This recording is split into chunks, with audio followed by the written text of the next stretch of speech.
আসসালামু আলাইকুম সুপ্রিয় দর্শক। আজ আমরা দেখাবো আপনাদেরকে কিভাবে সরিষার তেল সংগ্রহ করা হয়।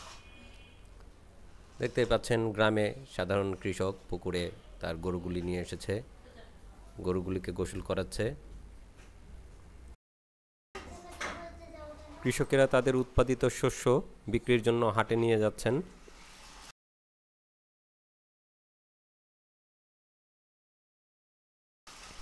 বাড়ির আঙিনায় রাজহাঁস ঘুরে বেড়াচ্ছে। কৃষক গরু গোসল করিয়ে বাড়িতে নিয়ে যাচ্ছেন। এখন আমরা চলে এসেছি সরিষার ক্ষেতে। সরিষা শীতকালীন শস্য। শীতের শুরুতে সরিষা ক্ষেতে রোপণ করতে হয়। সরিষার তেল সংগ্রহ বেশ দীর্ঘ একটা প্রক্রিয়া। প্রথমে সরিষা রোপণ করতে হবে। 2 মাস পরে সরিষা গাছ মোটামুটি বড় হয়ে আসবে, তখন গাছে সরিষা ধরবে। এই যে দেখেন, সরিষা গাছে মোটামুটি সরিষা হয়ে এসেছে। এখনও পরিপক্ক হয় নাই সরিষাগুলি, আরও পরিপক্ক হবে। মোটামুটি 10 থেকে 15 দিন সময় এখনও লাগবে সরিষাগুলি পরিপক্ক হতে। এখনও কাঁচাই রয়ে গেছে ক্ষেতের সরিষা। চারিদিকে শুধু সরিষা আর সরিষা। এই অঞ্চলে প্রচুর সরিষার আবাদ হয়, চাষাবাদ হয় আমাদের সিরাজগঞ্জ পাবনা অঞ্চলে।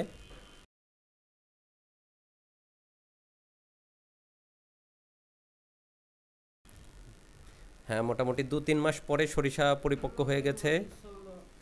আপনারা দেখতেই পাচ্ছেন।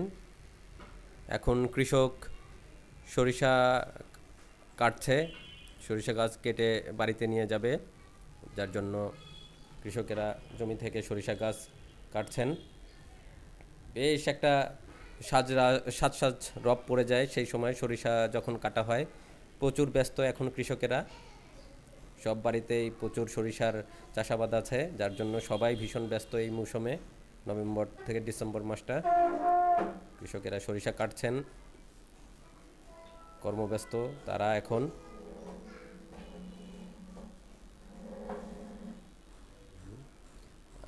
সরিষা আসলে 2 রকম, আপনারা হয়তো জানেন কি না। একটা কালো রঙের সরিষা হয়, আর একটা হলুদ রঙের সরিষা হয়। ওই যে দেখতে পাচ্ছেন দূরে কৃষকেরা মাথায় করে সরিষার আটি বা বোঝা মাথায় করে নিয়ে যাচ্ছেন। এরপরে রোদে শুকাবেন এবং পিটিয়ে পিটিয়ে এই গাছ থেকে সরিষা ছাড়ানো হবে। সরিষার যেটা দানা বলা হয়, সেই দানাগুলি গাছ থেকে ছাড়িয়ে নেওয়া হবে পিটিয়ে, বা আধুনিক পদ্ধতিতেও অনেকে এখন সরিষা গাছ থেকে বের করে নিয়ে আসেন বা সংগ্রহ করেন মাড়াই পদ্ধতিতে, মেশিনের সাহায্যে।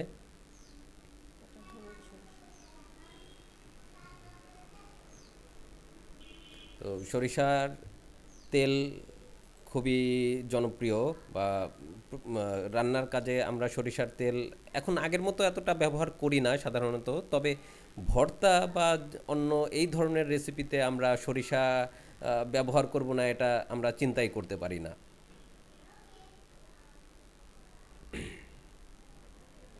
চারিদিকে শুধু সরিষা ক্ষেত।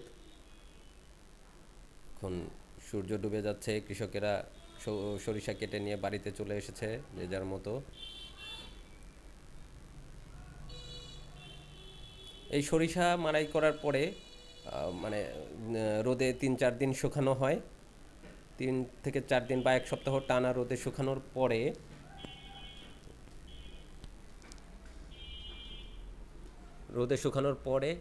মাড়াই করা হয়। এই যে দেখতে পাচ্ছেন আর একটা হলুদ রঙের সরিষা রোদে শুকানো হচ্ছে। প্রচুর পরিমাণে সরিষা রোদে শুকানো হচ্ছে, টানা রোদে শুকানো হবে, তারপরে মিলে ভাঙানো হবে এই সরিষা। এখন আমরা সরিষা ভাঙানোর জন্য চলে এসেছি। আমরা কালো রঙের সরিষা নিয়ে এসেছি ভাঙানোর জন্য। মোটামুটি 10 কেজি সরিষা এনেছি, ভাঙাবো। এই সরিষা আমরা ভর্তাতে খাবো। তারপরে ইলিশের যে স্পেশাল রেসিপিগুলো আছে সেইগুলোতে আমরা এই সরিষা দিয়ে রান্না করব। যদিও সরিষা এখন আমরা খুব একটা খাই না, বেশি একটা খাওয়া হয় না। এখন সরিষা ভাঙানোর জন্য আমরা মিলে চলে এসেছি, দেখতেই পাচ্ছেন আপনারা। আমি সরিষার মিলে দাঁড়িয়ে আছি।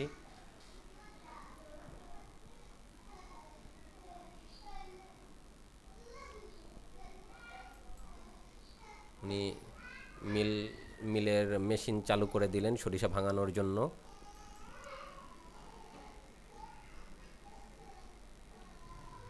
বিদ্যুতে মেশিন ঘুরছে। এখন আমরা সরিষা ভাঙাবো। 10 কেজি সরিষাতে কতটুকু তেল হয় সেটাই এখন আমাদের দেখার বিষয়।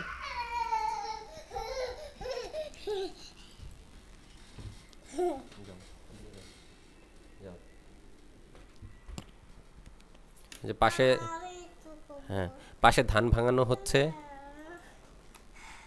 হ্যাঁ, এই যে তোয়া বাবু এসে গেছে, কথা বলবে আপনাদের সাথে।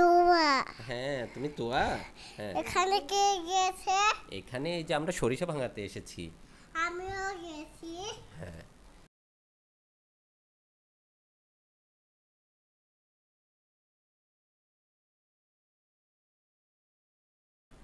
মেশিন ভালোভাবে চালু থাকার জন্য উনি মেশিনে তেল দিয়ে দিচ্ছেন যাতে কোনো সমস্যা না হয় মেশিন ঘুরতে। সরিষাগুলি মেশিনের ট্রের উপর ঢেলে দেওয়া হয়েছে। উনি বেশ সুন্দরভাবে বিছিয়ে দিচ্ছেন। এখন একটু পানি ছিটিয়ে দিচ্ছেন সরিষার উপরে। সরিষাগুলো পানি দিয়ে মাখিয়ে নিচ্ছেন হালকাভাবে পানি ছিটিয়ে। তা না হলে নাকি সরিষার তেল বের হয় না শুকনো কটকটা থাকলে। তাই হালকা একটু পানি ছিটিয়ে দিচ্ছেন সরিষার উপরে। তারপরে মাড়াই করা হবে, ভাঙানো হবে সরিষার দানা। সরিষার দানা দেখতে পাচ্ছেন আপনারা, কালো রঙের। উনি নেড়েচেড়ে পানিগুলি মিশিয়ে নিচ্ছেন। যে একটা গর্তের মতো, এই গর্ত দিয়ে মেশিনের ভিতরে সরিষা চলে যাচ্ছে ভাঙানোর জন্য।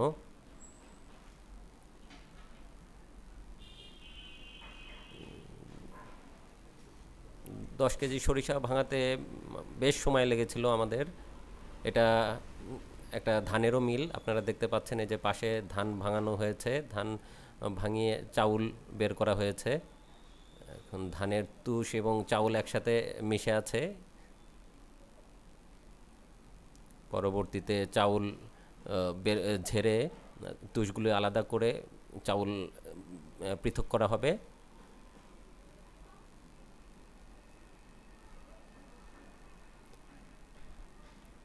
গ্রামের একটা বিষয় খুবই চমৎকার, এখানে আমরা সব ফ্রেশ খাবার পাই। ধান, সবজি, চাউল, তেল, যাই বলেন না কেন, মাছ, মাংস সবই মোটামুটি এখানে ফ্রেশ আমরা পাই।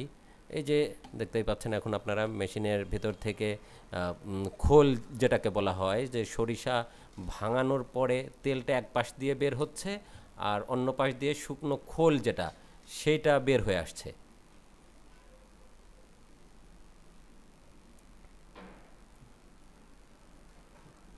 সরিষার তেল আহরণ প্রক্রিয়া চলছে আমাদের। ডিশের ভিতরে সরিষার খোল পড়ছে। পাশে উনি সরিষাগুলি আবার নেড়েচেড়ে মেশিনের ভিতর প্রবেশ করিয়ে দিচ্ছেন।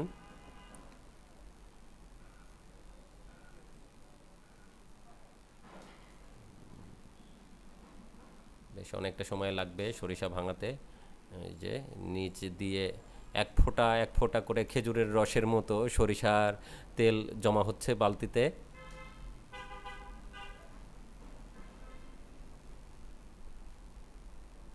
এপাশ দিয়ে খোল চলে আসছে সরিষার।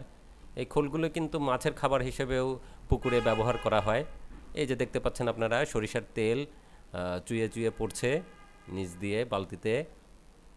অনেক ঘন সরিষার তেল, একদম যেটাকে বলা হয় খাঁটি সরিষার তেল।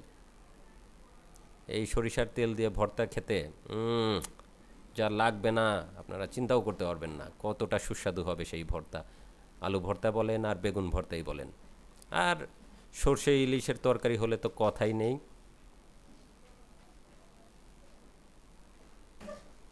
বালতিতে সরিষার তেল জমা হচ্ছে।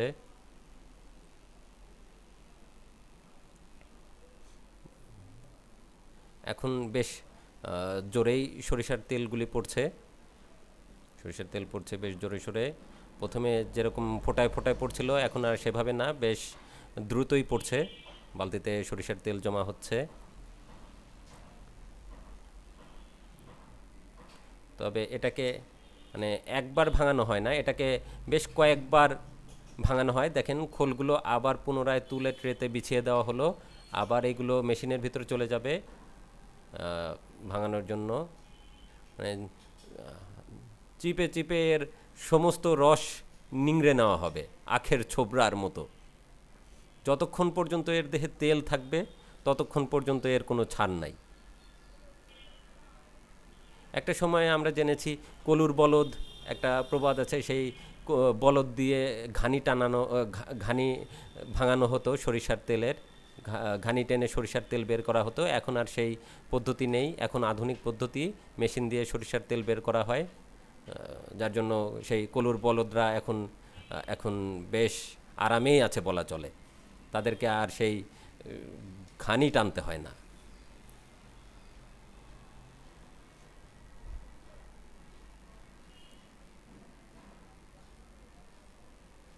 দেখেন পুনরায় আবার ট্রেতে বিছিয়ে দেওয়া হচ্ছে সেই খোল। এভাবে বেশ কয়েক রাউন্ড সরিষা বের করার জন্য এগুলোকে ট্রেতে বিছিয়ে দেওয়া হবে পুনরায় এবং পুনরায় বেশ কয়েকবার দেওয়ার পরে যখন উনি বুঝতে পারবেন যে না এর ভিতরে আর তেল নেই, খোলগুলো একদম খটখটে শুকনো হয়ে গেছে, আর চিপলেও তেল বের হবে না, তখন আর এটাকে ট্রেতে বিছিয়ে দেওয়া হবে না, তখন তেল আহরণ প্রক্রিয়া মোটামুটি সম্পূর্ণ হবে। তো আমরা প্রায় তেল আহরণের শেষ পর্যায়ে চলে এসেছি।